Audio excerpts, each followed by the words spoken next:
don't get the chance to talk about Laurel Park all too often, but they have a really fun day of stakes races coming up. So I got one of my very good friends to join me. As you can see, if you're watching the stream, Matt's been working out recently. Also, as he's right on the he's right on top of the "That's What G Said" wrestling figure Yeah, body I know, there. Yeah, I think that's Hulk. I think that was the Macho Man's body that was pulled in my head. I can only wish. I can only wish. Matt, I get to talk to you each and every week. You're one of my absolute best buds, and I love talking racing with you. How's it going for you this week? And thanks for coming on and talking some Laurel with me. Yeah, absolutely. Thrilled to talk to you about Laurel, who they got a really nice card this weekend. I know it's been overshadowed. A lot of people talking about Lecomte and the fairgrounds and all that, and understandably so, but really nice card with a lot of really great Mid-Atlantic horses, and excited to talk about the sequence with you. But things are good, and the weather actually should not be that bad. It's rainy today, but it should clear up for Friday and Saturday, so track conditions should be pretty solid for Saturday. That's what we like to hear. And because it's a big day at Laurel, I think they have 6 stakes races, a couple $100,000 stakes that we're going to talk about. Matt and I are going to discuss races 5, 6, 7, and 8, which are all stakes races. And they're part of like the big late exotic wagers. And they're also part of a stable duel contest. Yes. They have the Laurel Winter Carnival game, a $30 entry with at least $1,500 in prizes, a max 3 entry. So that's going to be a fun game. I'm definitely going to be getting involved there. You and I might dish out one or two of these horses on our stream that we have tomorrow morning with the snipers. So we'll have a nice little focus and some money being shifted over to Laurel Park this weekend. Absolutely. No. And there's a couple of big prices actually in this sequence that I really like. So, who I think, particularly from a stable duel perspective, make a lot of sense. That fit. So yeah, that very much so fit. But yeah, this is a like I said, a really nice sequence, really competitive card. And even if you don't know these horses, if you look through their running lines, trust me, they've run against big time competition. You see names like Caravel, you see names like Frank's Rocket. In terms of horses that these horses have run against and run well against. So, it again, might not be your father or grandfather's horses that everybody knows, but really nice card that they put together at Laurel. And what it kind of is too, is it's like sort of a preview, almost like a stepping stone day in some of these races, because if these horses do run well, then they go get a chance to run against some of the horses like you mentioned. They can step up and go run in New York and maybe take a shot there, or go down to Florida and take a shot there against tougher company in graded stakes races. So we will see some of these horses from this weekend show up in bigger spots all throughout the year. Some real quality as we jump into race number 5. It's a $75,000 stakes for fillies and mares, 4-year-olds and up. We're going to dive into the daily racing form, past performances. Just head to drf.com if you ever need help, getting ready for some of the races. DRF PPs are the way to go. Formulator PPs are the ones that we're always looking at. So Maddie, in this particular race, we can, take a look at the field here via the past performances. Malibu Beauty from the inside, 7-5, is obviously going to get a lot of support. And we expect the 6 Intrepid Dream, who's 2-1. Those two will battle for favoritism. And those are two really talented runners. Yeah, absolutely. No, I think, and they're two very different types of horses. I mean, Malibu Beauty is this kind of war horse that runs a lot, and I don't love the inside rail for this particular. No, it kind of forces her. Yeah, right. And she's got speed, so I mean, it's not as if I'm worried about her getting shuffled back. But like, if she does hop at the start, or if there isn't just a perfect break, it does kind of put the onus on her a lot to really go. And while she's done well, I mean, that last time out was also a little bit of a career best buyer. You wonder if there was a little bit of a bounce off of that effort. So, looking it was only 19 days ago too on that effort, right? So it's not like we're talking about a month ago, 6 weeks ago, and they've had time to recover. You come back quickly. Sometimes that's when you really do see the bounce. Absolutely. And Intrepid Dream, though, very lightly raced horse. I mean, has had a lot of lines through her running form, and took over a year off and came back. I think that she's 5 years old, and this is only her 6th career race. And so, a kind of a whole different entity coming off of a layoff again, but had done nothing but continually get faster and faster every single time out from a buyer speed figure standpoint. But again, I For me, I try to look past those two. I Yeah. landed on the 3 as a horse that I was really That's interested my in. top selection in here. The, Are the you two, okay? no, right off the bat, but here we Yeah, go. but The two that there I we go. look at from like stable duel or if I'm playing multi exotics are the 3 and the 4 right Yeah. next to each other. Like Yeah. I think those are the value type horses. So talk to us a little bit about Award Wanted. Yeah, Word Wanted is it's second off the layoff for trainer John Robb. And for people who may not be familiar with Laurel, John Robb, big time trainer in the Mid Atlantic, very, very successful. Off to a slow start at this meet, but if you look, he's a 25-30% winning trainer. He's got some really good horses that we'll talk about later, actually, in the card as well. So I just have a lot of trust in the trainer. He's also a 26% second off the layoff. And this is a horse that is really interesting in that you don't see this a lot nationally, maybe at big tracks, but you do in the more regional tracks.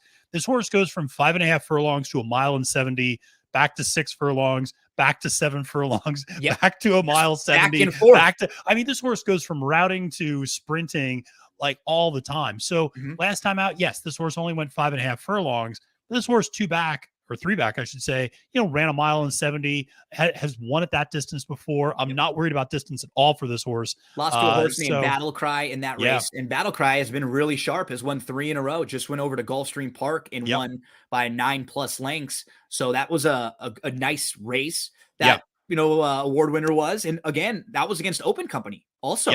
Last time out, and now gets to shift back in with the Maryland breds. It's just overall, you look through this horse and you really start diving in. Like last year, 2020, 2022, this horse was 9 for 11 in the money. Just had a really good year. In that last race, beat a next out winner last time out. It just a lot of little things that are positives. And for a 6-year-old mare, like she ran a good race last time out, but like the difference with her, she comes off of a top figure. It wasn't like way better than some of her other figures. Right. It was just slightly better. So she might just be feeling good, trending in the right direction. She's had, just like a month off since that race, and she's pretty versatile. I think stretching out, she'll be a little closer, but she's not a horse that needs the lead at all. You see some of her races going longer. She can sit just off, sit second, third, fourth, and I think they have some options with her. She's a really fun horse to use if you're playing any exotics. I think the pick 5 starts in this race here. And like for stable duel too. Yeah, absolutely. And to your point about her feeling well, take a look at the bullet work on January 14th for her. Very, very, very good 5 furlong minute flat work. Very, very impressive bullet work there. So this is clearly a horse that's feeling well, and Rob has this horse ready to roll. I think so. I'm expecting a lot out of Award Wanted at 6-1. Really nice value, and especially with those 2 heavy favorites taking on a lot of money, you're going to get an honest price on this horse. If you beat those 2 in any exotics, and this horse is, like you said, 6, heck, with horses like this, sometimes you don't get surprised if they float up, because if those 2 horses take a lot of money, this horse could end up at 8 or 10-1 sometimes. And like we said, it's stable duel. It's right on par with what you need at 6-1. You're at $5,000, which would be the average that you'd want for every race with your $50,000 salary cap and 10 spots to fill. Lots to like about Award Wanted. If you were looking for another horse to maybe beat the favorites or at least underneath, Sweet Gracie is very honest, and Sweet Gracie will come running. That's sort of what you know from Sweet Gracie. And actually, she's been only sprinting, and I actually think that the additional real estate might help her out a little bit in this spot. So she could at least be one that picks up some pieces. She's 10-1 too, and could offer you some nice value. But looks like the top 2 will take a lot of money on the board, but we could see another horse or 2 sneaking in and being competitive with them. Yeah, absolutely. I think this is an opportunity to play against the top 2. And I just think the 3 makes a lot of sense. I think the 4 also is a really good underneath play. I think the 2 is also a kind of an interesting underneath play as well. Fool yourself at 10-1. That's a horse that, is coming off of a layoff, but for a trainer who typically gets him ready coming back from a layoff. So that horse is, has some races to run back to and has run against this company before and has finished underneath. And so if you're playing vertical wagers, makes a lot of sense to use there as well. That's a look at race number 5 at Laurel on Saturday. Let's turn the page to race number 6. It's the Fire Plug, $100,000 stakes in this one. And they'll be going 6.5 on the dirt. For me, Matt, the horse that just kind of jumped out to me as far as price when I was diving through this race was the number 6, Yodelie, Oh yeah. who, looking at some of the recent form, Yodelie, who was in a race in the slop last time out at Parks, and in 2 of the last 3 races has been defeated by Repo Rocks. Lost to the same horse who's just a little bit better than them. We take a look at Repo Rocks. This is a nice horse who's earned $488,000, has just won back-to-back races, was a great multiple graded stakes placed early on too, and is a 6-time winner, a nice 5-year-old runner. We actually see the December 18th race was a pretty good one, was right behind Always in a Hurry, was only 7-2 in that race. And actually it's kind of in between horses. They all lined up on the lead. And this horse was kind of sitting behind in the 3 path and got squeezed out of a spot and then loomed up to take the lead and tired late. And that was at 7 furlongs. And now we're going to cut back to 6.5 furlongs here. 6.5 has been a good trip for Yodelie, a 13-time winner overall, who is going to offer us nice value at 10-1. So, if you're playing in a stable dual lineup, that's only 1,000. These are obvious connections that win a ton, and just needs a little bit of a some pace to run at. But you look at the way the race shapes up, and you'd imagine with 5 Dreams being forwardly placed in here, with I think Kieran's Notion also going to be forwardly placed in here. Wouldn't be shocked to see Factor It In because it worked so well for that one last time out. Try to get aggressive again, and all of a sudden it sets up pretty well. You have Al Loves Josie, who is really quick. Pirate Rick is really, really quick. Yep. Baron probably wants to go. Now we're looking at 5 possible horses on the lead. So I want 1 or 2 horses coming from off the pace in here, Matt. Yeah, I agree with you about wanting horses that come from off the pace. It's interesting. Baron's a horse that I'm going to try to beat here because Baron 2-1 on the morning line is the favorite. This is a horse that has taken off and been the favorite for the last 5 races, but in 3 of those 4 races lost. So a little bit of a money burner. Doesn't run poorly. It's not like he turns in clunkers, but he just doesn't win. And at that price, you need him to win. And so I do like Factor It In quite a bit. I do like the 5. I think the 5, you mentioned how well it worked last time out for that horse. You're absolutely right. But he doesn't need to go. He doesn't need to go, though. That's the key with Factor It In. I think if they're smart, I think Angel Cruz looks at this, the PPs the same way you did, Gino, and goes, listen, the 8's going to go, the 7's going to go, the 3's going to go, the 4's going to go. How about we sit and we sit off of that and then absolutely make our run. I think you go. Yeah. I think you try to start fast, make everyone push themselves a little bit, and then you sit right behind them. Yeah, absolutely. And, I think that's the way to go. And I think of the horses. This to me probably feels like the horse to beat with the options and the versatility that they have here.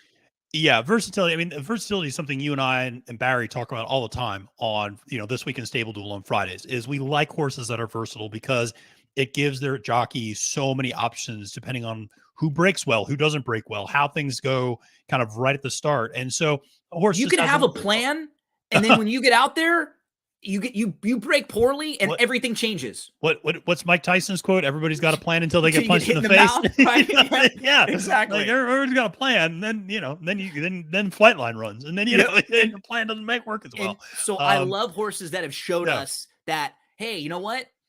I look around, nobody's going, let's get aggressive. Or, hey, all these horses are lining up, we can take back and sit. It makes you as a bettor and as a gambler feel positive about their chances of winning races in different ways. There's nothing worse than knowing you have a lone speed horse that only is a front runner and they break poorly. And then you're just like, oh, I'm done. Yep. That's over. That's the end of that race. And you just get ready for the next one or see, who's running next. But I will give you a big price in this one, which is the number 1 Savoy. Nice. This is a horse at 20-1 on the morning line. I really like this horse, and I don't love the post position, but here's the thing. You just mentioned it. There's so much speed. I don't think being shuffled back is a bad thing necessarily. Make that decision early and just take back. Right? Yeah, just take back. And the horse actually has run well, having been taken back before. It's Look at the last few sprints. They've actually made that decision, right? Where they're like, let's just bring back and not get caught up in all the other pace. And here's the thing. This is a horse that's 20-1 on the morning line. Last time out at 6 furlongs, this horse finished 3rd to the two favorites. Yep. I mean, no, granted, was beaten Great. by 7 lengths by Factor It In, but still finished third in that race. You're But giving they me both 20 to have way 1? more speed, Yeah. right? And so in that type of a race, when Factored In and Barron get the jump on Savoy, of course they're going to outfinish Savoy. We talked about how there might be 2 or 3 other speed contenders in this race. Absolutely. You're talking me into this horse. 6.5 is better than 6. Also, you get a little more distance. Yeah. I think so. This horse makes a lot of sense. I mean, particularly you look at those last 4 races when they decided to shorten this horse up because this horse was routing. And the last 4 times they go sprint, they 5.5, 5.5, 7, 6 in terms of furlongs. And this horse is 3 for 4 winning. I think there's something there with this horse. I like Savoy at 20 to 1. Great stable dual play, in my opinion. Savoy, that's a really sneaky horse for Maddie. This one's definitely going to be added into my pick 4s that start right here. I'll toss this one into the pick 5. Savoy at 20 to 1 in race number 6. So we both feel like, Factor It In is a major player. Yeah. I threw in the 6 Yodel EA Who, but I think we're both trying to beat Barron out there and just think that he gets caught up a little bit too much in this battle with some other speeds, and at that type of a price, all swing against as we move into a race that's probably going to be one that's, a smaller field that on paper looks a little bit more formful, where, a couple of these other races, they feel like races you can maybe take a swing a bit more than in the What a Summer here. So we just have a field of 6 lighting up in the $100,000 What a Summer, 6 furlongs for fillies and mares, 4-year-olds and up. We had a lot of these face each other recently. And in that particular race, it was the 4 Swaying To and Fro who won $100,000 stakes, a similar type prep on December the 30th. And in that race beat some of today's common rivals, Don't Let Sweet Fool Ya, Fouette, and Philly Day Spirit. It's kind of a weird race too, because the 2 and the 4 both went, and the 4 just was kind of like sitting, and then just like opened up. It's like put the horse away, opened up on the rest of the field, and like nobody else was able to make up any ground whatsoever. And going into that race, it was actually the 6 who was favored. Yeah. And just didn't really get the type of trip because she's a little more of an off the pace runner. So, there is a bit of speed. You kind of wonder with Disco Ebo in this race, who's really quick, that's at least going to add some pace. And maybe even the one drawing the rail, because of the rail draw, they might be forced a little bit. I think that might add some pace. I think I'm going to give the 6 another shot in this race, like, closing into it. It's funny. You and I are in the same thought process here. I like the 6 a lot. And this is a horse I've followed for a while. And actually saw this horse finish second to Frank's Rocket at Charlestown not that long ago. Just to give you a sense of the competition this horse has run against. It's funny. Philly de Spirit is such a mercurial horse. I mean, she'll turn in these kind of jaw-dropping efforts, and then she'll turn in like negative jaw-dropping efforts. Yeah.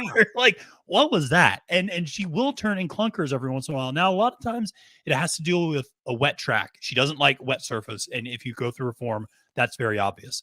But she will just turn in some clunkers every once in a while, like the last time out. But she typically always rebounds from those very quickly. Mm-hmm. She's always bounced back. Yeah. And so at 5 to 2, you're at least getting a little bit better value than Sway To and Fro, who's 8 to 5 on the morning line. Again, a trainer like John Robb for Philly de Spirit, the 6. I trust that trainer in this spot. And I just think the 6 kind of comes back, gets a better effort. And you're absolutely right. The presence of Disco Ebo, I think, changes the dynamic of this race a little bit. You talked, a lot of them ran against each other. Disco Ebo is the new shooter to some extent, has a lot of speed out of the gate, could put pressure on that 4. I think set things up nicely for the 6 to come running late.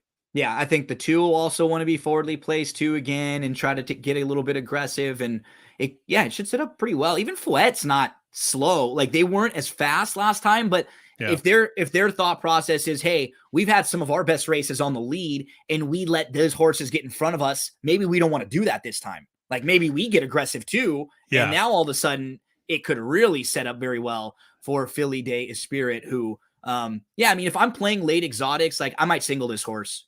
And build like a late pick 5 around her. Because I think if it's not her, it's the other. It would be obviously like swaying to and fro is in nice form, and she's really Very nice sharp. form. And Yep. she's sharp right now too, right? She's an Yep. 8-time winner and 14 starts. It's not really any knocks. I just think, like you said, because of the clunker last time out, we might be able to capitalize and get a little value on the 6. Yeah, I think so. And the other horse I will mention, you mentioned briefly the 5 Fouet. If there's a value in this race, I mean, it's a 6-horse field, so there's not a ton of value. I do think this is a horse this is a nice horse. I agree. And you go back and look at those efforts at Saratoga, running against Goodnight Olive, running against Caravel in back-to-back races. Yeah. This horse has run against very, very good competition, and has some races to run back to. May run better on wet surfaces, but still, even with the dry, fast conditions, has some races to run back to in her back pocket. I think that if things work right, and if she doesn't get too aggressive and kind of sits maybe right behind those front two, could set up nicely at 9-2. And Linda Rice has been sending out a lot of winners recently up in New York, so something else to consider. But yeah, it's the 6 for me, and I think that this sequence. We talked about how much you probably want to spread those first 2 legs. You gotta shorten up in somewhere. Some of them, and you take a stand somewhere. Feels like 1-1. Yeah. Feels like I think. Okay, well, we'll both be on Philly Day Spirit, and we move to race number 8. It's another $100,000 stakes. It's the spectacular bid for 3-year-olds going 7 furlongs. This is kind of a fun stepping stone race for some horses that we'll probably see end up in stakes races later on in the year. So just looking at the way that the prices of these horses are, Heldish from the inside is coming into the Mike Maker barn for the first time. We'll get some support. You have Prince of Jericho. Shout out to Y2J there. My poor sister had to suffer through many times me putting her in those walls of Jericho. The old lion tamer. Poor Chanel. That's like one of those fun moves to put on. That was one of the biggest. That was one. I mean, we're going to nerd out for wrestling for a second. That was one of the biggest. Like when he came over from WCW to WWF. Oh yeah, and the countdown clock. Yep, and that was showed a up with the Rock deal when Chris Jericho came over. That was a huge deal. And it showed you what they thought of him, putting him out there in the ring, going on the mic with the Rock. Go to toe to toe right off the bat, and he's still going strong last night on AEW. All these years later, which just he's reinvented himself so many times, and he gets to. How cool is this now? He gets to come out to his own song. He's in a rock band, and he has his own song as his entrance theme. So he comes out to his own song even years and years later. Like the guy just, So Prince of Jericho is definitely a player in here. But one that I actually think at a price is kind of interesting. Where we're going, Matt, we don't need roads. Oh, on the outside. Yeah. So kind of going through this guy's career, I think if you sort of take Prince of Jericho out on his figures, like his last 2 races on speed figures and stuff are pretty good. And Coffee with Chris beat him. Like the rest of the field on just like a buyer speed figure scale is all pretty comparable to the rest of each other. And so I'm kind of looking at We Don't Need Roads, who's going to be making his first start now as a 3-year-old. He's coming into a barn that does very good, that does very well with their new acquisitions. And we go through his career, 3 of his 4 starts have been on an off track. He performed fine on an off track, but the first time he actually got a fast track, he was a winner last time out. He's actually shown, again, some real versatility in his races. In his debut, he closes from like the clouds to finish second, beaten a half length. When he breaks his maiden, they know that he's in a good spot, so they just get aggressive with him and keep him really close to the front. And then we can toss the Laurel Futurity, which is, it's in the slop, so we can make an easy excuse for a horse who has to come from way out of it. And you know what? That's a pretty good race. Like you and I played Congruent last week in a stakes race at Gulfstream Park. We liked Congruent, who finished 4th in that race, and they thought enough of Congruent to take a long shot swing in the Breeders' Cup Juvenile coming out of that race. So I kind of go through his form, and from a class standpoint, I know he's been in against some nice horses. He's run well in 3 of his 4 races. The distance isn't going to be a problem for him because he's a miler, and this is 7 furlongs. He's kind of got some options from the outside. Like he's not as fast in here because My Blue Eyes is fast. He's going to be close. Coffee with Chris is going to be forwardly placed. B West will be too on the mark, stretching out from 5.5. And so I think from the outside, that horse could sit pretty well. Heldish from the rail probably goes, and this should be a very honest pace in here. Yeah, I agree. It will be an honest pace. He's a nice horse. I do like that 8 quite a bit. And it's funny. I was also looking at Congruent. I was like, oh, I just played that horse. I will say the other horse that I was interested in this one is the 5 B West. Yes. To your point, you're absolutely right that all of these horses are very close to each other from a buyer speed figure standpoint when you get past the top 2. And I should point out, Coffee with Chris made a massive buyer speed figure jump last time out, and I'm not buying what that horse is selling. Me neither. Right now. I think that's a prove it. Maybe he just sort of got a great trip. I want him to prove it. Yeah, I mean, you don't go from he's running kind of high 60s, low 70s, and all of a sudden runs an 88 out of nowhere. I want to see that backed up with something before I just assume. And there was something weird do. because it was right. It was also on the same day where Swaying to and fro got like a similar type trip like this, and then just sort of drew off and got a pretty big figure too. So there might have been something to the way the track was playing and the trips that they were getting, because and that can happen at Laurel sometimes. Laurel has a really long home stretch, especially down that second finish wire, and it can play that way for sure, where sometimes when you get on the lead, it's just see you later, and you just start drawing off by 7, by 8, by 10, and it's easy. Other times it opens up for closers, and it's just, horses are just running through quicksand in the stretch, it looks like, if they're on the lead, and then everybody else the army's coming running after them. So I'm kind of out on the 6 a little bit. So because of that, the 7 is interesting to me. The 7 can go a mile. So cutting back to 7 furlongs, or I should say the 5, I'm sorry. Yeah. The 5 can, B West can go a mile, but is cutting back to 7 furlongs, has run well at that distance. Also, that maiden effort, that debut effort, that horse is good. Post time is really, really good. And so that's a really live horse that's 3 for 3 and is, already got a stakes win under his belt. And so really like that horse a lot, and was in that race with Prince of Jericho as well. So, and then has done nothing but improve since that race. Goes and wins a nice $62,000 optional claimer last time out.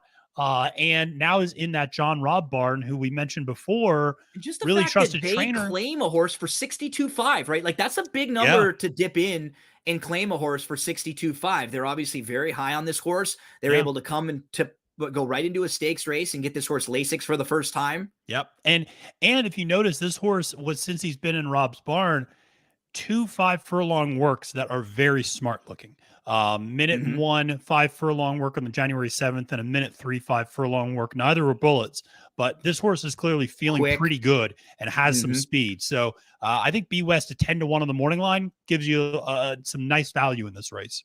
B West for Maddie. I thought we don't need roads on the outside, so we're giving you a couple double-digit horses to use in one of the really fun stakes races, along with like Prince of Jericho is a good horse, right? Like, I mean, he's live. Of some of the other horses that were like completely chucking and trying to beat, I think I prefer him over Coffee with Chris. If they're anything close to like similar prices. And if I single like in the race before, in the 7th race, like we would, I probably have Prince of Jericho with 1 or 2 other of the price horses. I'll throw in your B West. I'll have my We Don't Need Roads.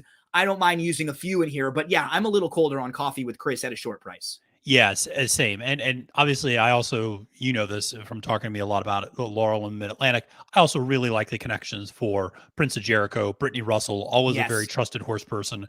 And so, I think, a barn that you can trust, also getting Lasix for the first time. So lots of like there with Prince of Jericho, who has shown that consistency, has improved from a buyer speed figure standpoint, and it's not a flash in the pan, has earned an 84 the last 2 times out. Quite frankly, runs an 84 again, probably wins pretty easily.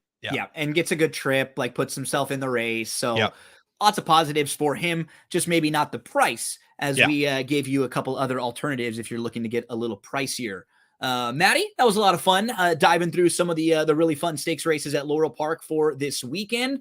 Anyone out there that's watching that wants to tune in every Friday, you can catch myself, Matt, and Barry Spears, our good friend, at 10 o'clock a.m. The show is just like this. We go through some of our best bets for Friday and for Saturday. over the next few months, we'll be focusing a lot on Gulfstream and Santa Anita. We talk about it from a stable duel standpoint, but also just like this, we're only giving you horses that we think are going to be 5-1 and above, because they'll help you in your stable duel lineup, and we'll give you information about the contests and how you can sign up for them and which contests you can register and play in. But Matt, I know you got a lot of other great stuff going on too. You've got the Win Play Show back. Yeah. You do stuff with Trust the Profits. Tell us about anything that you've had out recently or what you have coming up. Yeah, so if you go to my Twitter handle at Failed to Menace, you can find all the content that I'm pushing out. So as Gino said, weekly Win Play Show episodes where I kind of do race recaps, horse racing news, keep you up to date with all the information that's out there in the sport. And then every week I also do a capping the card where I give my top pick, my top value play for every race on a card. This week, going to the fairgrounds, going to Le Comp Day, and this could be a long episode, but I'm going to try to talk fast because got 14 races to get through on that card. So going to give a top pick, top value play for all 14 races, 7 maiden races. So there's a lot of variability. There's a lot of opportunity for prices there. So make sure to check that out. Matty, I got to say, I just love chatting the races with you. There are a few people out there that have like a familiarity and a comfortability. We're just kind of chatting through the races. It's like, we know we've talked about it so much. We kind of know where each other are going some of the times once we even start. So always love picking your brain, and I always appreciate the work that you put in, buddy. Thanks so much. Thank you. Well, folks, if you're watching on social media, thanks for hanging out with us. If you're listening on the podcast, that's what G said. We've got a lot more coming up, so don't go anywhere.